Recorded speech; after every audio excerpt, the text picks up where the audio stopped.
தற்போதைய அண்மைச் செய்தி.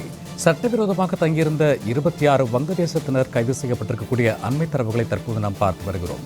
திருப்பூர் மாவட்டம் பல்லடத்தில் சட்டவிரோதமாக தங்கியிருந்த 26 வங்கதேசத்தினர் தற்போது கைது செய்யப்பட்டிருக்கிறார்கள். சட்டவிரோதமாக தங்கியிருந்த 26 வங்கதேசத்தினர் கைது குறித்தான அண்மை தரவுகள். போலி ஆதார் அட்டையை பயன்படுத்தி சட்டவிரோதமாக தங்கியிருந்த வங்கதேசத்தினர் தற்போது கைதாகியிருக்கக்கூடிய அண்மை செய்தியை தற்போது நாம் பார்த்து வருகிறோம். சட்டவிரோதமாக தங்கியிருந்த 26 வங்கதேசத்தினர் கைது செய்யப்பட்டிருக்கிறார்கள். பனியன் நிறுவனத்தில் பணிபுரிந்து வந்த வங்கதேசத்தைச் சேர்ந்தவர்கள் கூண்டோடு கைது செய்திருக்கிறது காவல்துறை. இது குறித்த கூடுதல் தரவுகளோடு திருப்பூரில் இருந்து இணைகிறார் எமது செய்தியாளர் சதீஷ். வணக்கம் சதீஷ். தற்போது சட்டவிரோதமாக தங்கியிருந்த வங்கதேசத்தினர் கைது செய்யப்பட்டிருக்கிறார்கள். குறிப்பாக போலி ஆதார் அட்டையை பயன்படுத்தி தங்கியிருந்ததாக கூறப்படுகிறது. எப்படி இவர்களுக்கு இந்த போலி ஆதார் அட்டை கிடைக்கப்பெற்றது? இது குறித்தான கூடுதல் விவரங்கள்.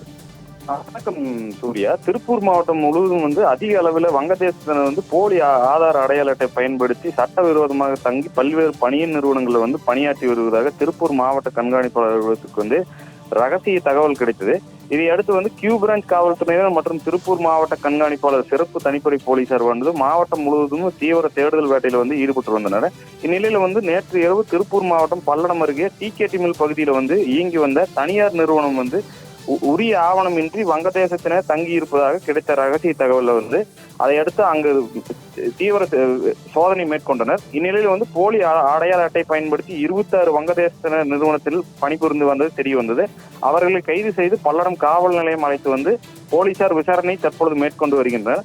மேலும் வங்கதேசத்தைச் சேர்ந்தவர்கள் விவரங்கள் குறித்து போலீசார் விசாரணை மேற்கொண்டு வருகின்றனர். இந்நிலையில் போலி ஆதார் அடையாள அட்டை வழங்கிய ஏஜென்ட் யார் என்பது குறித்தும் விசாரணை தற்பொழுது மேற்கொண்டு வருகின்றனர்.